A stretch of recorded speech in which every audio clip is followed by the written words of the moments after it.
Roll show, wash your hands and go, go, go, but don't you? This is what you've been waiting for. Prepare for the Bistro RJ opening. That's November 6th, Friday. Of course, we will keep you safe and implement safety protocols needed by distance seating, distance dancing, temperature check, contact tracing, and don't forget to wear your face mask and your face shield. Book via facebook.com/RJBistro or call, listen to this, 0906-221-1524 for reservations. First come, first serve. Bistro RJ seating capacity is 250, but we can only accommodate 30%, so 75 people every week. Those who cannot be accommodated this Friday will have wait list priority for the following Friday. To beat the curfew hour, the band will start early at 7:30 p.m. and end at 9 p.m. The holidays are coming, so book now. We will give one free guitar every week for the best looking face mask. And the best mask for tonight, the winner is Angelique! Yeah!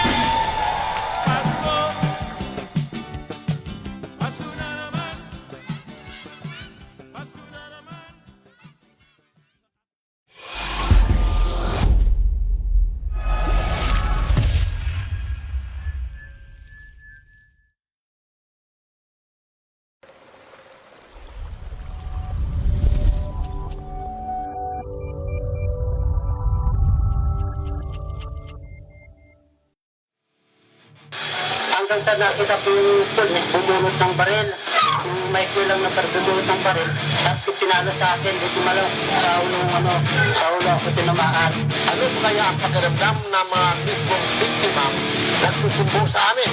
Malas lang talaga ng nalibiktima. At nagpakita na ang pulis na mukhang kapre. Bon Tulfo, tagapagtanggol ang naapi. Ito ay tunay at hindi ito sabi-sabi. Isumbong mo kay Tulfo, siyang bahalang gumanti. Ang mga magpang-abuso ay lahat tumutubi. Bon Tulfo, tagapagtanggol ang naapi. Ito ay tunay at hindi ito sabi-sabi. Isumbong mo kay Tulfo, siyang bahalang gumanti. Ang mga magpang-abuso ay lahat tumutubi. Sinimulan ni Ate Alin at ni Kuya Mon, programa na binuo nilang dalawang noon. Mga krimen at anomalya ay lahat baon. Walang witness, lahat nasok, we never acted like a goon. Ito ang unang sumbungan na bayan, di mo nakailangan kung mag-alilangan. Handang-handa kang tulungan hanggang ikay nasa tama at wala sa kamalian. Siya ang nagsiting kamay na pwedeng-pwede hawakan na wala na sandali at muling nagbabalik. Isinama ang anak sa pwersa na parang nitig. Pinapakilala ang kanyang anak na malupit. Bon Tulfo ang pangalan, siya ang bago natin kakampi. Bon Tulfo, tagapagtanggol ang naapi. Ito ay tunay at hindi ito sabi-sabi. Isumbong mo kay Tulfo, siyang bahalang gumanti. Ang mga magpang-abuso ay lahat tumutubi. Bon Tulfo, tagapagtanggol ang naapi. Ito ay tunay at hindi ito sabi-sabi. Isumbong mo kay Tulfo, siyang bahalang gumanti. Ang mga magpang-abuso ay lahat tumutubi. Ayan. Ayan. Tayo na. Magandang hapon. Isumbong mo kay Tulfo na po. Ayan, 3 o'clock na. Ibig sabihin po, 3 o'clock habit. Isumbong mo kay Tulfo na. Inaanyayahan ko po kayong samahan ulit kami. Isang oras po tayo maglilingkod sa ating mga kabayan. Ngayon po ay araw ng Martes. 20. Tama po, no? October 20, 2020.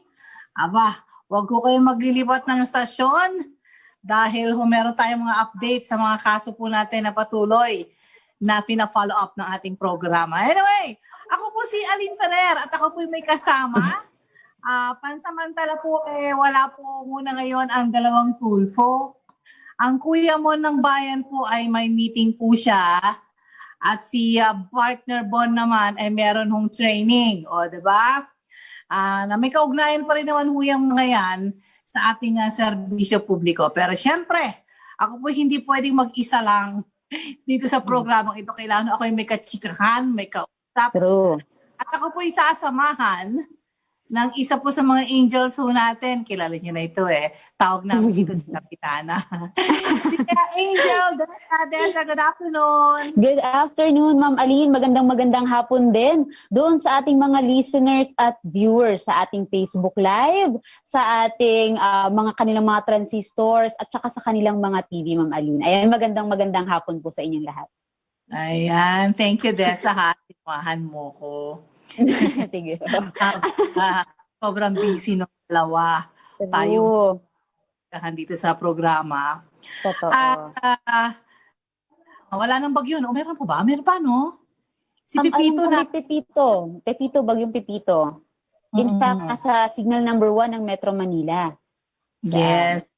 Kaya ho, maulan, makulimlim. Mm. Para nakita ko sa map kanina, nagche-check ako, parang buong parting northern part of Luzon, ano? Northern part of Yes. Luzon. Tapos, ang dami banda riyan sa may Kabikulan din. Quezon Province, Marinduque. Ayan, malawak eh. Malawak dito. Pero mabuti Totoo. naman siya at hindi siya ganun taas.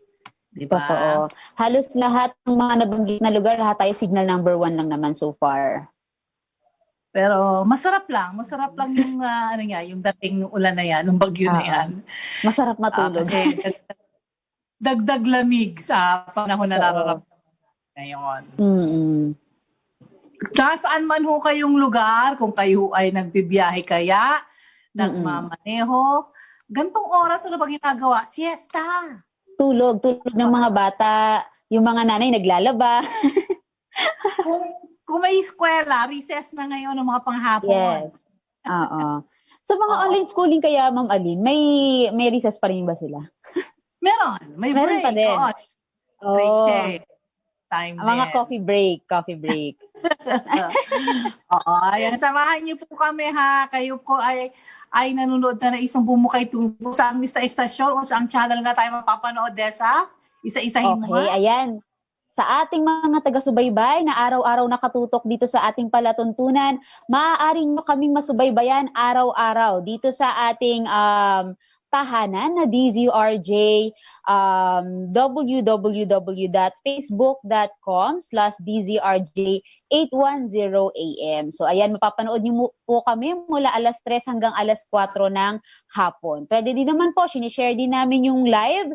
Pwede nyo rin po mapanood yan sa Isumbong Mo Kay Tulfo Official na aming Facebook page. Mhm. Sa Pwede- TV. Yung sa Yes. TV station. Saan daw TV tayo napapanood, Desa? Ayun. Sa TV, pwede kami mapanood sa Channel 224 para sa Sky Cable at sa TV Plus Box na Channel 25. Meron lang konting delay ba tawag doon? Saan ba tayo may delay? Sa Facebook o sa... Sa TV, medyo may TV? delay ng konti. Kasi parang ibinabato pa sa satellite something mga technical na yan. Pero as is tayo na lumalabas sa Facebook Live. Seconds lang naman yung delay. Okay lang yun. Mm. Kaya lang, mas maganda raw na mas panoorin or pakinggan tayo sa radyo. Kasi yon diretsyo, sabay. Totoo. So, 810 po sa inyong palapitan o sa inyong mga stereo dyan, 810 AM. Dito sa ating bagong tahanan, doon sa mga hindi pa rin nakakaalam kasi po, Desa, may mga naghahanap pa rin sa atin sa lumang istasyon natin. Totoo. Akala nila nawala tayo. Hindi nila alam, lumipat lang tayo. Tumalon lang kami. Tumalon. Hindi na tayo nakapagpaalam ng maayos dun sa kabila. Mga kaibigan, by the way, o nga pala, no, at may konti kaming kasalanan sa inyo, hindi kami nagpaalam ng maayos. Hindi namin na ipaliwanag ba't kami bigla nandito na sa DZRJ. Kasi doon, nung pandemya, di ba ang paliwanag natin yan, Desa, nung panahon ng pandemya, talaga namang walang radio show, walang radio program, Yes. walang mga public service na show kasi nakatutok sa News. COVID-19 coverage. News and current affairs lang that time. Lahat ng time slot ay puro ganun ang topic, puro ganun ang pinag-uusapan. Kasama yung programa natin. Di ba, 1-2 tayo doon. Yes po. Hope yun, ilang buwan din ho yun, nag-pandemic, ganyan. Hanggang sa naisip natin na siguro enough na, tama na rin. Ilang taon na rin naman tayo doon sa kabilang stasyon na yon. Guro, enough na yon. Pwede naman na tayo lumipat na ng ibang bahay, di ba? Yes. Oo, at nagpapasalamat tayo dahil sa tayo itinanggap ng RJ family sa ito at na meron tayong bagong tahanan. Nagkaroon tayo ng mga bagong kaibigan. Ayan, sa mga naghahanap po sa amin o yung iba naka-follow na, alam na kung nasaan tayo, sabihin dun sa iba rin na narito na kami sa 810 DZRJ Radio Bandido. Bandido. Spread the word, ayun. Anyway, kahit nagunan, Desa, kahit ganitong panahon, okay lang eh. Yung iba pumupunta na in advance sa sementeryo, nabanggit ko nga kahapon ng weekend, Yes. napunta na ako sa sementeryo. Umpisahan na nila. Totoo. Wag Minsan may mga... doon sa panahon ng kasi ating matagal yung undas. Yes. Announcement nga nasa November, October 30 o 31 hanggang November 4 ay sarado ang mga sementeryo. So, Mag-i- i-advance na. November 5 pa. Yes. May ilang lalawigan, Ma'am Aline, no, na nagsaschedule sila per barangay or per municipality ng bisita dun sa mga sementeryo nila. Tulad nung sa Laguna, yung sa aking butiking kasintahan. By schedule yung kanilang visitation sa sementeryo. By barangay. So last Wednesday yata yung barangay nila. This week naman, iba naman. So at least hindi compact yung mga tao. Hindi crowded. Yung na yun, yung style niya, at least hindi magsasabay-sabay. Yes. Tama rin, magaling yung nakaisip po nung ano na yan, idea yan. Oo. Kasi nga, sabi nga hindi naman magagalit yung patay na yun eh. Diba? Hindi tayo sa Sita Hinon, hindi tayo dumalaw noong November 1. Oo. Naiintindihan naman nila yung sitwasyon natin. Sila na lang daw ang dadalaw sa atin. Pwede rin. Sabi ng iba, baka daw hindi rin daw sila dumalaw, hindi daw sila pabababain ng Diyos at baka magka-COVID sila. Sa langit pa sila maghasik ng COVID. Oo nga, no?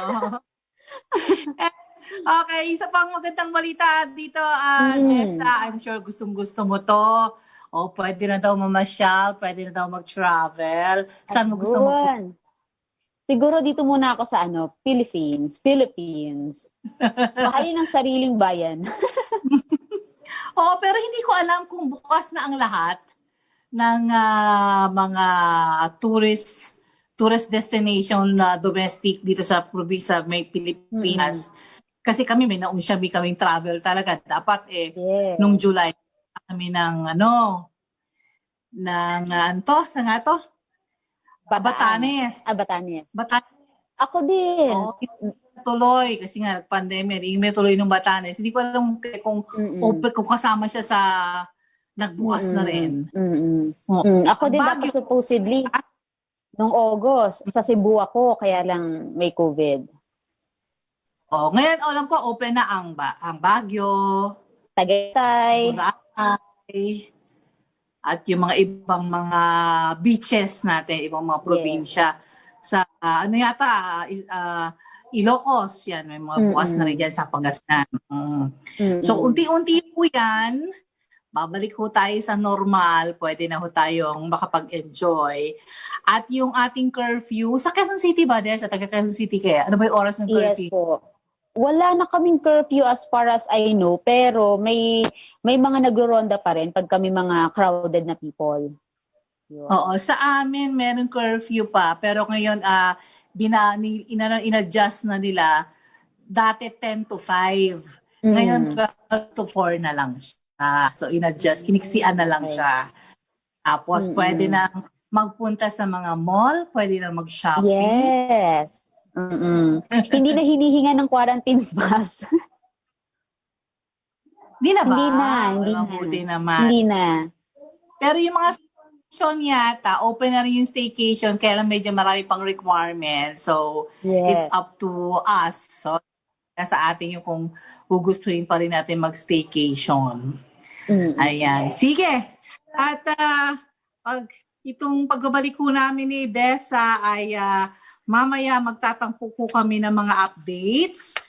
Ito pong kaso na alala nyo, tinampok natin ito para mga 2 weeks ago o last week lang. Yung reklamo ho ng Japanese national pa desa laban sa isang taxi driver. Alala mo yan? Ito yung Yes, kontrahin sila tapos kinaladkad pa itong pasaherong Hapon. Kaya ho nag-file ng kaso, kaya medyo hindi ho naging maganda yung resulta ng kasunduan diyan sa LTFRB. Kaya po nakarating sa himpilan na isubo mo kay Tulfo yung kanilang sumbong. Mamaya, antabayanan ho natin at babalikan natin yung sumbong na yan. At kung ano na ho ang kasong ito dahil tinutukan po natin ito diyan sa LTFRB para makamit naman ho ng mga bisita nating Japanese national yung katarungan. Nakakahiya, di ba? Kung pagkatapos ng nangyari sa kanila, ganun-ganun lang ba yun? Siyempre. At may isa pa po tayong update. Ito magandang balita rin. Isang OFW. Ito yung tinampok natin last week lang.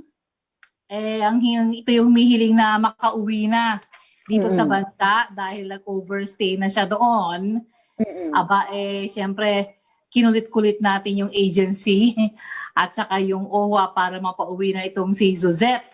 Kaya mamaya, unahin ko na, talagang nakauwi na ho si Suzette. Pero mamaya malalaman natin kung nasaan siya kasi dapat pupunta siya dito sa office or sa studio. Kaya lang hindi po pwede dahil dumating na nga po siya, may quarantine pa.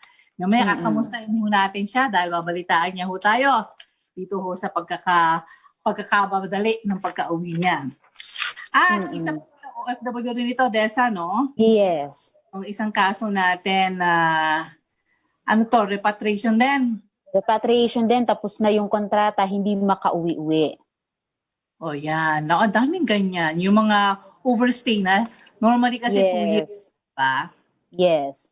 Kaya lang nagugustuhan ng mga employer yung pagtatrabaho ng mga Pilipina. So, iba, nire-renew kaagad yung kanilang ikama ng walang permiso pa ng worker. Yung iba bina-blackmail pa na hindi ibibigay yung sahod pagka hindi sila pumirma, di ba? So, yan ang mga problema ng ating mga kababayan dyan. Yeah. Actually, Desa, isa yan sa pinakamarami nating kaso, no, araw-araw. Yes, totoo. Sumbong ng mga kababayan nating OFW. Iba't ibang kwento, iba't ibang hinaing. Yan yung parang, yan ba yung number 1 natin? Yan, Parang number 1, naglalaban sila ng labor. Labor concern. Nagpapaligsahan sila. Nagpapaligsahan sila. Case. No? Yan ho yung ng sumbong dahil may pandemya. Ayun. Yes. Sige. Lalong dumami yan. So, ang mga sumbong na ito at kami po ay mag-break lamang sandali. Quickie lang. At siyempre para ho, mabaview nyo rin ho yung aming mga extras dyan na mga pagtulong ho sa ating mga kabayan do sa aming simpleng mga paayuda ng isumbo mo kay Tulo. Babalik ko kami makalipas ang ilang paalala. Ang oras na po natin, ito, 3:15. Babalik kami. Tulfo, tagapagtanggol ang naapi. Ito ay tunay at hindi ito sabi-sabi. Isumbong mo kay Tulfo, siyang bahalang gumanti. Ang mga mapang-abuso ay lahat tumutupi. Tulfo, tagapagtanggol ang naapi. Ito ay tunay at hindi ito sabi-sabi. Isumbong mo kay Tulfo, siyang bahalang gumanti. Ang mga mapang-abuso ay lahat tumutupi. Sinimulan ni Ate Aling at ni Kuya Mon, programa na binuo nilang dalawa noon. Mga krimen at anomalya ay lahat baon. Walang witness, lahat pasok, we never acted like a goon. Ito ang unang sumbungan na bayan, di mo nakailangan kung mag-alilangan. Handang-handa kang tulungan hanggat ikay nasa tama at wala sa kamalian. Siya ang nagsilbing kamay na pwedeng-pwede hawakan na wala na sandali. At muling nagbabalik, isinama ang anak sa puwersa na parang litig. Pinapakilala ang kanyang anak na malupit. Paul Tulfo ang pangalan, siya ang bago nating kakampi. Tulfo, tagapagtanggol ang naapi. Ito ay tunay at hindi ito sabi-sabi. Isumbong mo kay Tulfo, siyang bahalang gumanti. Ang mga mapang-abuso ay lahat tumutupi. Tulfo, tagapagtanggol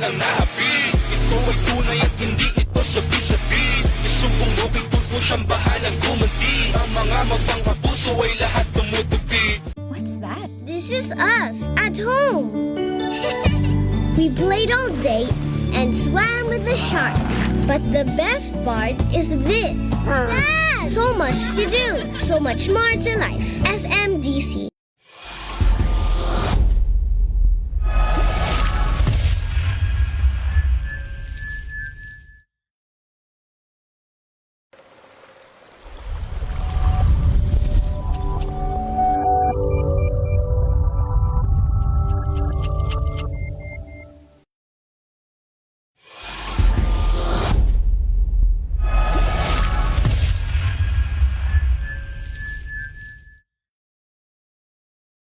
What's that? This is us at home. We played all day and swam with the shark. But the best part is this. Dad! So much to do, so much more to life. SMDC.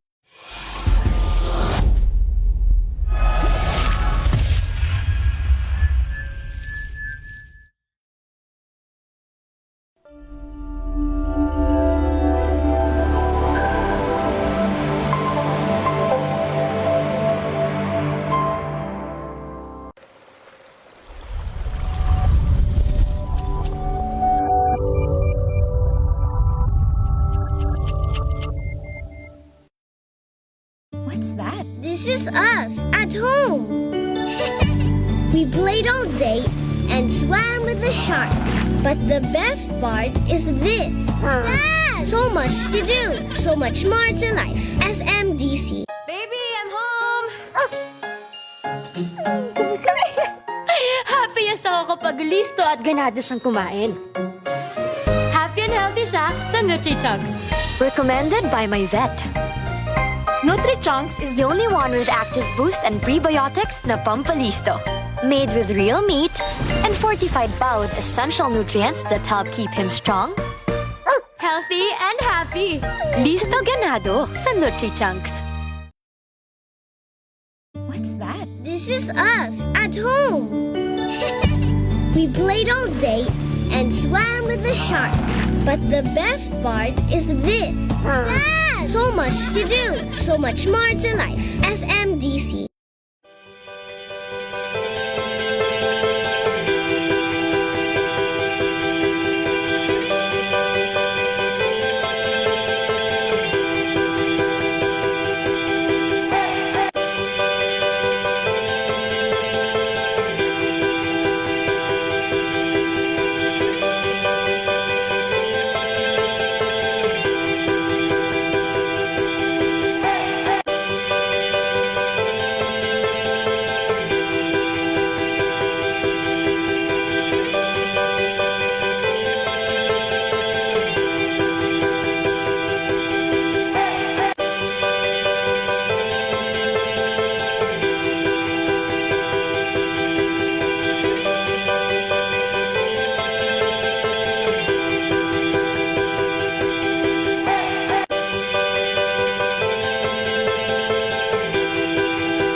Alright.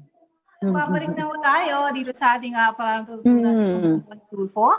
Ang oras natin ngayon ay alas 3:20. Eksakto. Ayun. Siyempre, si Dessa pa rin po ang aking partner for today. Yes, magandang hapon pa rin po. Anyway, Ma'am Aline, eto marami nagpapabati sa atin, no. Kumustahin ko lang itong ating mga taga-subaybay. Ayan, nagpapabati po ng magandang hapon si Mr. or si Miss Bless Sales. Ayan. Nagpapabati rin po ng magandang afternoon kay Borja C. Jerry. Gayon din si Mr. Jordan Red, ang sabi niya pa nga, dati radyo ako nakikinig way back 1990s sa isumbong mo kay Tulfo. Nagulat siya. Nagulat siguro siya, Ma'am Alina, ang dami nating in-announce kanina na may YouTube, may Facebook Live, may TV, may radio. Oo, sabi niya radyo lang daw siya nung 1990s. 1990s, DWIZ yan, ano? Oo. DWIZ pa. Oh, sige. Kasi ang galingan ng isumbong mo kay Tulfo rin na estasyon. Totoo. So glad na ito si Kuya talaga naman nakasubaybay pa rin hanggang sa Imagine, 1990s up until 2020, almost, how many years na yun, ma'am? 10, 20, 30, mga ganon. 30 plus. Hindi pa ako ginagawa. As ngayon nandito ka, nakasama ka namin. Ano ba? Ayan. Ahmad po, mga nagpapabate.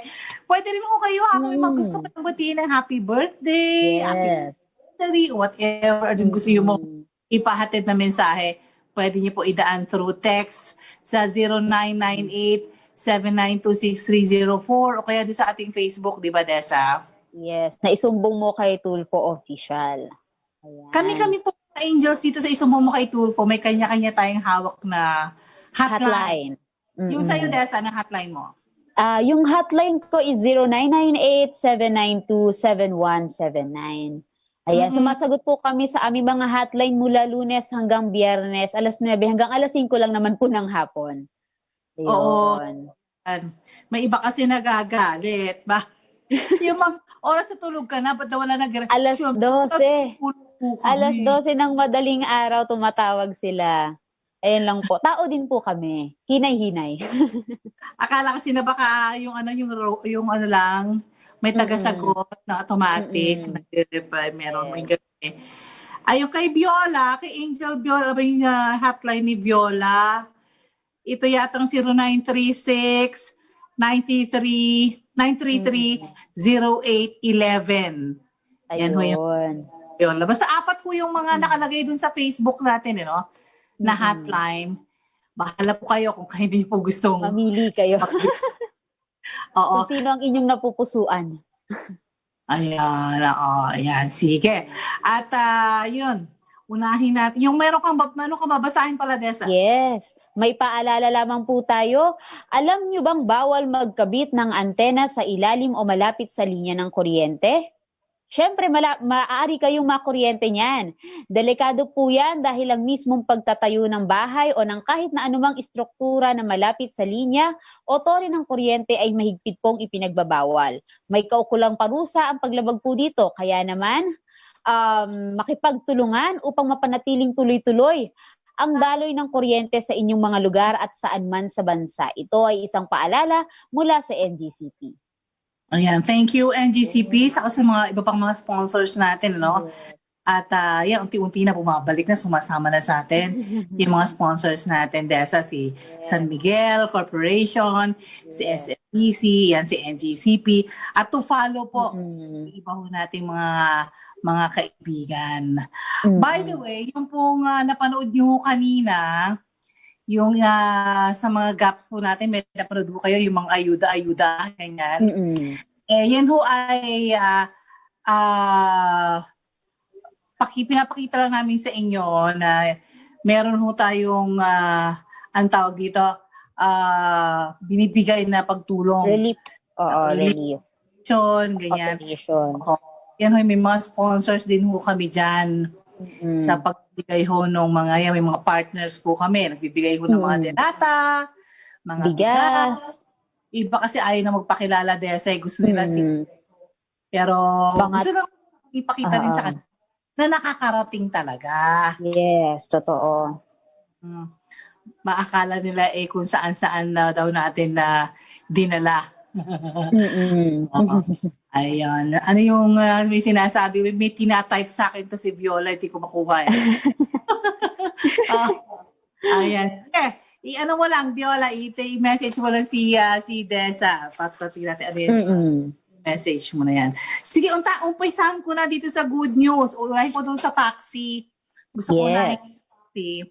Ito ho yung reklamo ng 2 pasaherong hapon. Si Mr. Kubo, yung isa, at saka si Mr. Katsunuri. Sila ho ay parehong pasahero ng isang taxi. Ang pangalan ho ng taxi ay Rio Aki Taxi. Parehang sounds like hapon.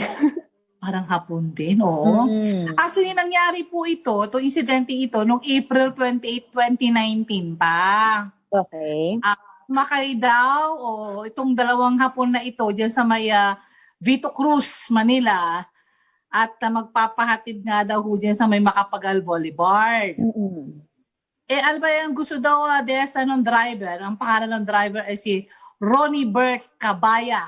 Mm-mm. Ang sabi daw, dagdagan daw, plus Mm-mm. 200 pesos daw. Ay, grabe. Meter plus Grabe. 200 pesos. Mm-mm. Di syempre, Namontrata pa. nag-react yung mga Hapon. Marunong na rin itong mga Hapon na ito, Parang antay mong bigyan ka namin ng tip. Bakit may presyo yung, di ba? Yes. Parang, so wag na lang, baba na lang. Ganun daw ginawa ng dalawang Hapon. So nung bababa na yung Hapon, parang nagsalita daw hindi maganda yung driver. Parang nagsalita ng GAGO kayo Parang gano'n. Tapos ginawa ni Hapon, ni Mr. Kubo daw, kinuha niya yung kanyang cellphone para i-picturean o i-video yung driver. Nakita ni driver, kaya ang ginawa niya, inarangkada niya yung kanyang taxi. Hello? Nung pag-arangkada niya yun, hindi nakaladkad itong si Mr. Kubo. 5 to 10 meters daw siyang nakaladkad. Kaya nagkaroon siya ng maraming fracture sa katawan at idinala sa pinakamalapit na ospital diyan sa Manila Doctors at later on nilipat din sa Metropolitan Hospital. So ibig sabihin ng Desa nagkaroon ng maraming sugat tong si Mr. Kubo kaya malaki ang nagastos doon sa Yung ospital. hospitalization niyan, Ma'am Aline, sinong gumasto? Si Rio Akitaxi or si Hapon muna? Hapon, oo. File siya ng kaso sa LTFRB laban doon sa operator ng taxi. Oo, na Rio Aki Taxi nga. Ang plate number ng taxi na sinakyan niya nila ay UWJ 745. May-ari daw nitong taxi na ito ay si Richel Danas. Yan yung operator. Ngayon, habang nagkakaso siya doon, siyempre in-impound din sa SOPO, in-impound yung taxi. Tinikitan si driver. Si driver, kinasuhan din ng criminal case. Tapos iwanay pa yung sa LTFRB. Nandun daw sila sa LTFRB, nakipag-bargaining yata yung management ng taxi na ipa-release na yung taxi nila at i-refund yung mga nagastos sa ospital nitong si Mr. Kubo na nagkakahalaga ng 550,000. Malaki. Wow. So pumayag naman daw itong si Mr. Kubo para hindi na rin magtagal, pumayag siya. Sige, areglo, ipaparelease niya yung taxi, basta bayaran, i-refund sa kanya yung nagastos niya sa ospital. Nag-issue daw ng cheque, yung may-ari na si Richel Danas, na may compromise agreement nga na i-release yung taxi. So, cheque daw, 550,000 yung nirelease. Kaya lang, Desa, yung cheque na yon ay tumalbog. Wala utang account, close account pala yung in-issue sa kanya. Kaya lang, too late kasi nga, na-release na yung taxi. Yes. Parang isahan pa nila na isahan si Mr. Kubo. Yung driver, wala na ipabayad sa kanya yun, di ba? Totoo. Kaya ang ginawa natin, dahil lumapit sa atin itong mga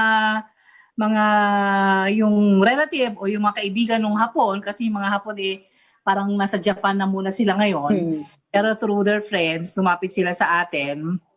At tayo nga ay humingi ng tulong dito sa LTFRB na kung po pwede ay i-reopen yung case, buksan ulit para magkaroon ulit ng panibagong decision dahil nga hindi nga tumupad dun sa kaso. Maipatawag ulit yung kabila. At yan naman ang ginawa, nag-file tayo, nag-refile o nag-appeal tayo nitong nakaraang linggo lang din. 2 weeks ago, nag-refile tayo ng case. At pinadala ho natin yan sa LTFRB NCR. Tapos pina-follow up natin para magkaroon na agad ng desisyon. At ito nga, mabilis din ang desisyon Desa. After more than a week, nakatanggap tayo ng desisyon. At sabi dito sa decision, penalty, final and executory. Sabi ito na final decision na to. Na kailangan i-implement daw within 15 days pagkatanggap nitong decision na ito. Mm-mm. At hinighlight ko na lang kung ano yung mga nakalagay na decision. Ang una rito, cease and desist order from the operating unit to surrender the plate number of taxi unit UWJ 745. So, i-impound ulit. I-impound ulit yung taxi. O kaya yung kukunin yung plate number, tatanggalan. Tapos number 2, may 5,000 na penalty for not submitting report. Mhm. Tapos another 5,000 for employing reckless driver. Ayan. 5,000 for overcharging, yung pagdagdag doon sa pamasahe. Mm-mm. So, naka-address po ito lahat ng penalties na ito doon sa operator. Mm-mm. Tapos number 3, 3-month suspension for the driver's license. Mhm. Plus undergo super training with proof of compliance. Ayun, mag-undergo siya ng mga orientation, seminars. Seminar. Tapos to apprehend or impound the vehicle taxi, yan yung particular na taxi, pag nakita kung saan man sa kalye, i-impound siya o i-apprehend siya. Ayun. Yan po yung mga naging penalty o naging decision po ng LTFRB. Yun yung sa administrative aspect. Iba pa yung Ngayon, civil. Yung criminal aspect naman doon sa driver yun, nakafile naman ho yun sa korte. At Yung civil aspect. Civil aspect ipa-file nila ngayon para makakolekta sila ng damages dito sa operator na ito. Yan. So, makakarating na dun sa complainant ng mga Hapon, itong desisyon na ito sana naman kaya ito paano ikatuwa nila yung naging decision dahil mukhang fair enough naman yung decision na ito. Yes. At bahala na yung magiging yung abogado nila dun sa pag-file damages. At saka lesson din yan sa Rio Aki Taxi na dapat minomonitor nila yung mga driver nila. Especially, nangihingi pa pala, nangongontractual pa pala yan ng another 200 pesos. Oo. Saka dapat every day or weekly, may palagi meeting, no? Consultation yung mga drivers nila. Kasi yan, hindi nagre-report. Tapos reckless driver, overcharging.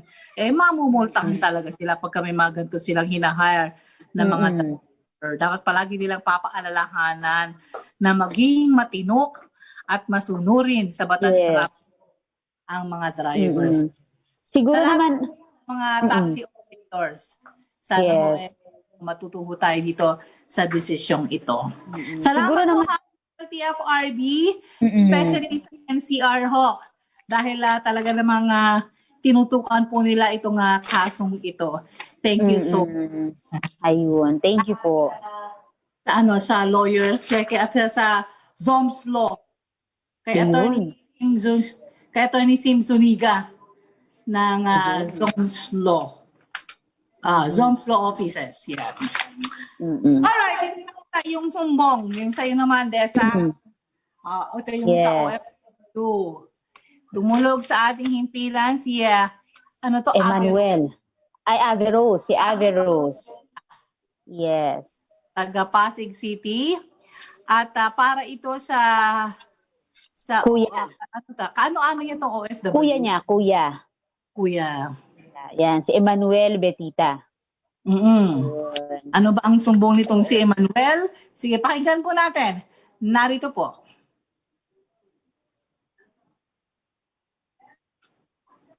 Gusto niya na po kasing umuwi. 7 months na po kasi siyang tenga doon. Tapos hindi pa po siya pinapauwi. Ano bang trabaho nito ni Emmanuel sa Damam? Driver po. Okay. Kailan siya umalis ng bansa? March 12 po, 2018. Ano bang nangyari? Bakit na-delay yung uwi ng kuya mo? Nung March po, nagkataon na po noon na pandemic na po noon. Kaya naintindihan namin tsaka ni kuya. Pero nung unti-unti na po silang nakakaluwag doon, nakakagalaw doon ng maayos. Parang hindi inaasikaso. Gusto lang po sana namin, ma'am, yung maibigay po yung benefits ni kuya tas makauwi na po talaga siya. Ayun. Finish contract. finish contract na siya dapat nung March 2020. Kaya lang, dahil nga daw sa pandemic, so hindi pwedeng bumiyahe dito yung si Emmanuel. Ngayon, sabi ng family, sige, we considered na hindi siya makakauwi ng March dahil nga sa pandemic. Dapat supposedly June, July, August, inasikaso na yung repatriation ng kuya niya kasi paso na yung working visa niya, baka mamaya mahuli, yung ikama, Correct. di ba ma'am? Yun yung worry ng family. Ngayon ma'am, pakiramdam kasi nitong family nila Abby Rose, kahit na medyo bumabangon na yung company, hindi pa rin inaasikaso yung mga documents ng kuya niya, which is nag-aalala na talaga sila kasi baka Ano ngayon ba trabaho magputin doon? na ng Itong kuya niya? Ano yan? Heavy equipment driver. Sa Damam. Oo. So habang walang trabaho, dahil tapos na yung kontrata, pandemic, ano na ginagawa daw nito mga to doon? Nakatambay lang yan sa accommodation center ng company. Oh, para naalala ko yung dati nating mga kaso, yung umulot na lang sa mga basurahan, nangangalap. Yes. Buti hindi naman siya Ganun. umabot sa ano. Hindi pa naman so far. Kaya lang syempre nag-aalala yung pamilya kasi wala na siya ng mga dokumento, baka nga naman bigla na lang damputin ng pulis. So gusto na talaga nilang mapauwi dito sa Pilipinas. Puro hindi lang itong Kuya Arnold niya, ay kanyang kuya, marami pang kasama nito. Yes, No? marami pa sila dyan. Kaya naman tinawagan natin bilang aksyon yung agency na nag-deploy sa kanila dyan sa Saudi. Yes. At nakita po natin yung taga May Recruitment Agency. MAC Recruitment Agency. At narito po ang naging sagot ng kanilang General Manager na si Arnold Calmes. Narito po. Kinausap na namin yung employer. And yung employer, ma'am, kinausap yung worker about dun sa sitwasyon ng company. Kasi di ba, ma'am, pandemic. Tapos parang ang alam namin, ma'am, is they'll get parang a benefit. So hinihintay na lang yun. So nagkaroon na ng agreement yung worker at saka yung employer that they'll stay for a couple of weeks. Wala namang problema sa pagbalik nila, ma'am. Kasi yun nga, may makukuha kasi silang benefit for the company. Para before sila umuwi, makuha ba nila yun? Makatulong din sa kanila. So may benefits? Inaantay na lang po. In all fairness naman dyan kay Mr. Arnold, yung general manager nila, no? Mabilis naman yung naging coordination niya doon sa FRA. In fact, ma'am, right after namin mag-usap, tinawagan din naman yung family. So medyo nakampante na yung family na okay yung situation doon. Nag-offer pa nga daw yung company at saka yung FRA na habang inaasikaso yung documents nito ni Betita, papadalhan nila ng allowance para may panggastos kahit papaano. Pero ito naman ay sigurado makakauwi talaga. Sigurado naman niya na makakauwi. Inaantay na lang yung benefits daw na ibibigay ng kanyang company. So probably 1 to 2 weeks may i-issue na yung cheque. By November or mid-November makakauwi na yan si Betita. Aantabayanan po natin yan. Ayun. So sana nga po para umabot dito magpasko, no? Magpasko. Pamilya kumpleto sila. Naku, speaking of Pasko nga pala, di ba may sinasabi na wala mo ng Christmas party? Tuloy pa yun? Yes. May iba't ibang city na ma'am na nag-cancel ng mga Christmas party nila, di ba? Tulad ng Quezon City.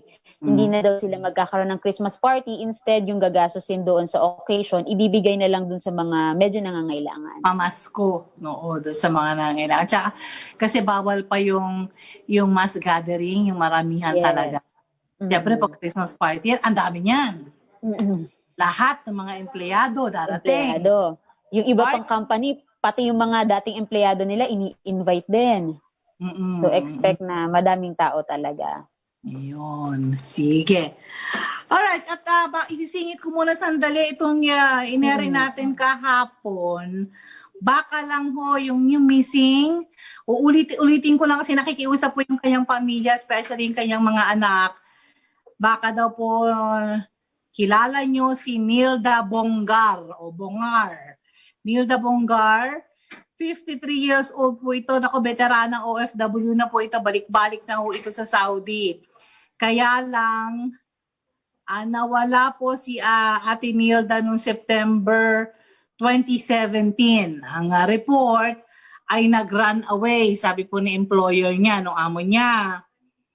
Mula po noong September 2017 hanggang sa ngayon, wala na pong naging balita, wala na hong communication. Nakarating pa ho ng Saudi, Riyadh, yung kapatid ni Nilda at saka yung kanyang anak para po hanapin, tinulungan sila ng gobyerno natin para hanapin si Nilda, pero bigo po sila. Ilang taon na? 3 years na ho. Nakikiusap po, Nilda, baka naman nariyan ka na, nahihiya ka, natatakot ka. Hindi. Makipag-ugnayan ka sa amin kasi miss na miss ka na, hinahanap ka na ng iyong mga anak, ng iyong mga kapatid. Makipag-ugnayan ka sa amin through Facebook o kaya kung ayaw mo, through your friends na makipag-tawag sa amin o mag-chat para na kung kamusta ka daw, kung nasaan ka, kung buhay ka pa ba. Ano, sabi nito yung pamilya mula dyan sa Burgos, Pangasinan.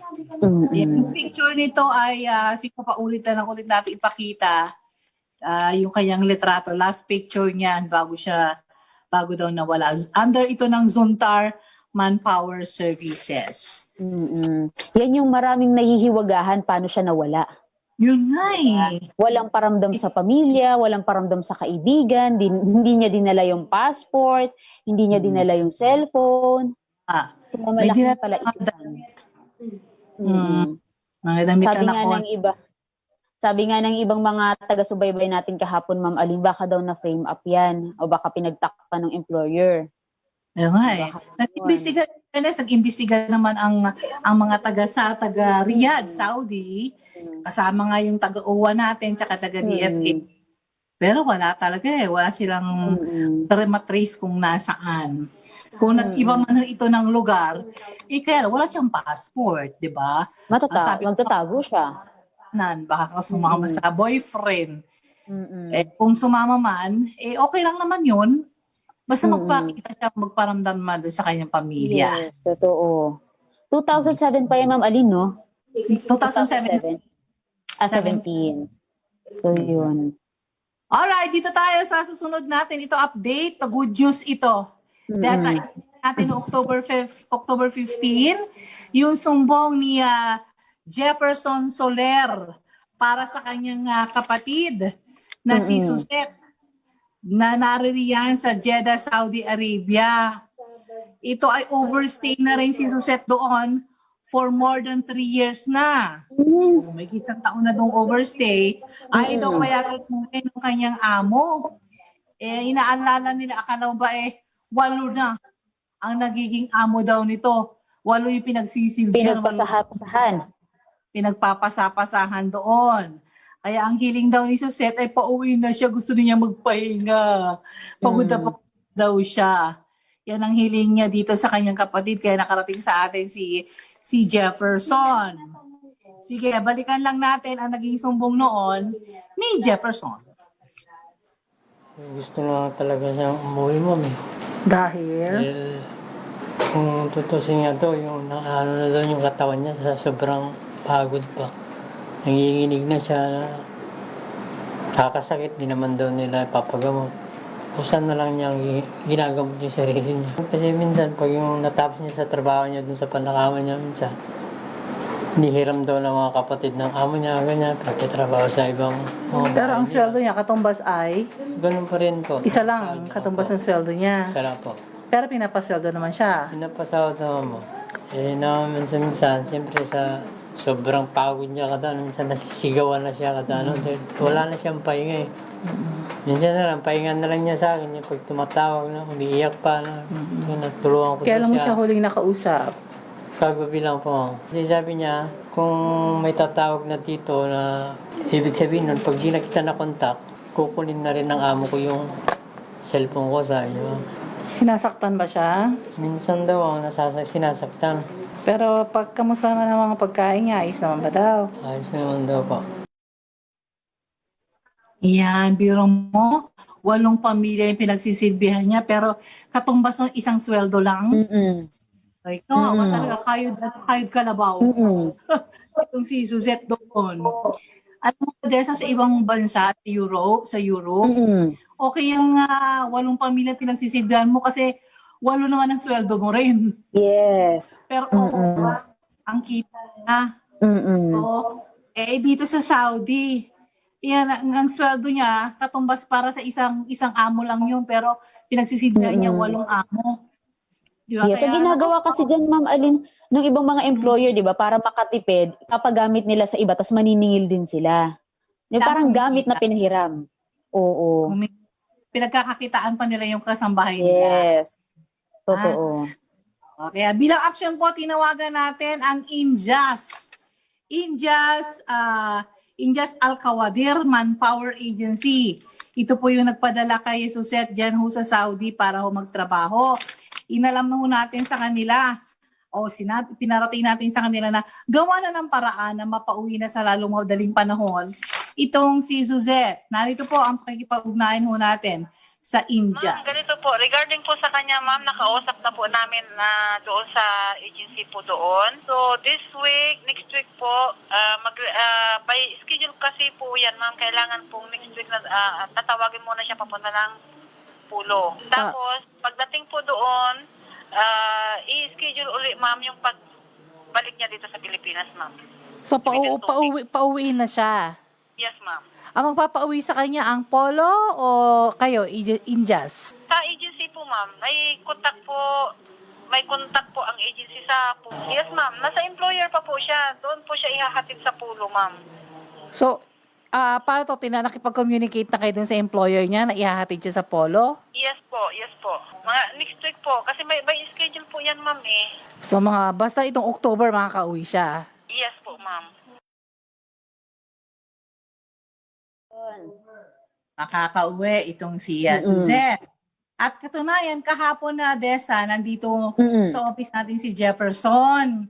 Maagang-maaga na nandito na si Jefferson, excited nung makita ko. Yung pala, papunta sila ng airport. Gusto na balita sa akin na pupunta sila ng airport para salubungin na si Suzette. Kaya sabi ko, sige, ano oras ba ang dating? Ang alam nila, 11 o'clock ng umaga yung flight ang dating. Kaya sabi ko, sige na, punta na kayo doon, salubungin nyo na kasi baka malate kayo sa traffic. So, pinapunta ho natin na si Jefferson. At kung ano ho ang nangyari, narito po ang update sa atin ni Jefferson. Ang nangyari, ma'am, nung galing kami dyan, tapos punta kami ng airport, medyo na traffic kami, naulaan kami na may sundo sila ng uwa. Kaya, sa airport. Tapos nung pauwi kami, may message dami, ma'am, na sasakyan na daw sila na nasa uwa daw siya. Nasa quarantine, nasa Laguna sila sa isang hotel. Yan. So, at least nakauwi na siya, di ba? Kaya nga po, sobrang tuwangan niya, ma'am, dahil karating na siya dito. So anong masasabi nyo? Anong reaksyon ng pamilya nyo? At ito na nailigtas na, nakauwi na si Suzette. Sobrang pasasalamat namin, ma'am, lalo yung mama namin. Dahil po na naman kayo magkakapatid, kumpleto na naman kami. Sabi ko, hindi dahil lang sa tulpo, sa Ma'am Melin, sabi ko nga, kami lahat pupunta dyan para magpasalamat sa'yo, eh. Kaya mangyayari, ma'am, pagkatapos ng quarantine niya, medyo siya lang pag-decisioning ko, isasama ko na lang sa'yo. Sasama ko na, pupunta kami dyan. Sige. Maraming salamat talaga po. Yan, di ba? Ayun. Buong angkan daw nila, ma'am, pupunta daw sa'yo. Lagot ka. Pagsidlan sa kagayahan si Jefferson. Yes. Diba? What more kaya si Suzette? Hindi yung katawan. Totoo. Kaya masaya dahil kompleto na daw silang magkakapamilya. Tama na nila. Kaya lang, hindi nila inabutan doon sa airport kasi may sundo nga. Sinundo ng natin. Inilagay dun sa quarantine facility. SOP nga yun. Meron tayong minimum health protocol. Marating yung mga OFW natin, hindi mo pwedeng diretso uwi sa bahay. Yes, totoo. Kumbaga sa magpapagpag muna. Salamay. Parang may patay, no? Pagpag muna. Dalhin muna sila sa quarantine area. Quarantine, para makasiguro na healthy sila. Wala silang dalang sakit.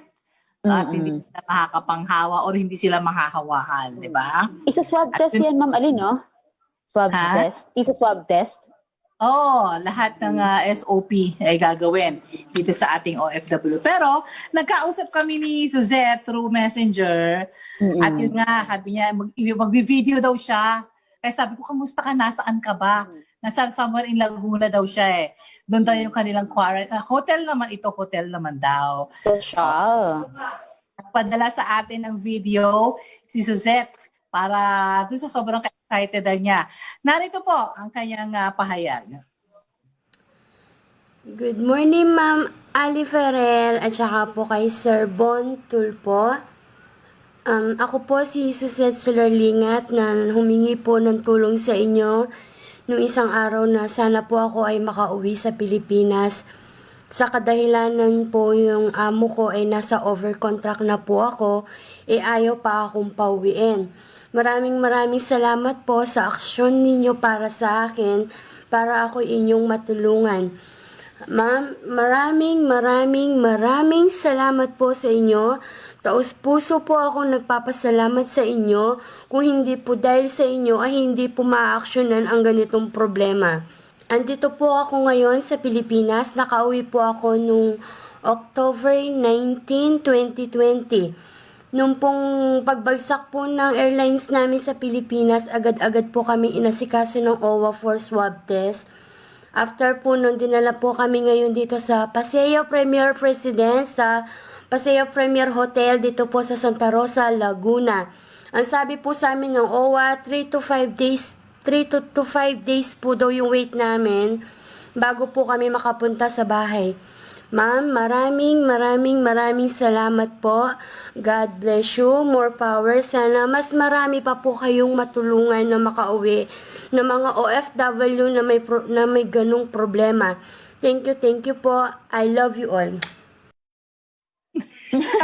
Taray, may I love you all. 2 to 3 days lang pala ang quarantine nila. Kiss pa. Oo. Kiss siya. May ganun pa talaga. Ay, chup talaga. Chup. Social, nasa hotel, sa Primera something. All expense yan, ma'am, no? All expense paid.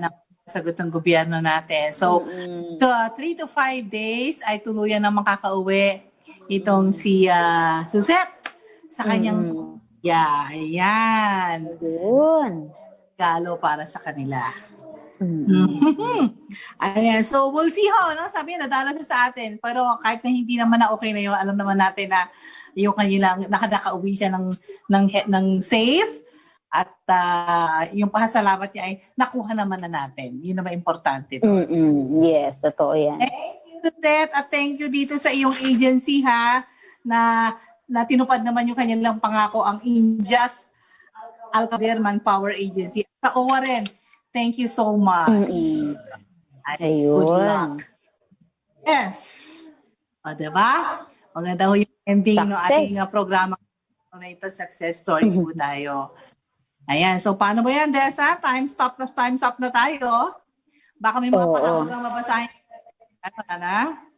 Eto, nagpapabati lang ng magandang hapon si Suzette Trono. Sabi niya, God bless us daw. At saka nanonood sa atin si Mr. Nikaps, ating masugid na taga-subaybayan mula doon pa sa dati nating stasyon. Oh, yun sila Suzette din, nanonood sila sa atin. Tinanong niya kung saan daw nila mapapanood at mapapakinggan. Ayan, nanonood sila dyan sa quarantine area nila dyan. Artista na siya.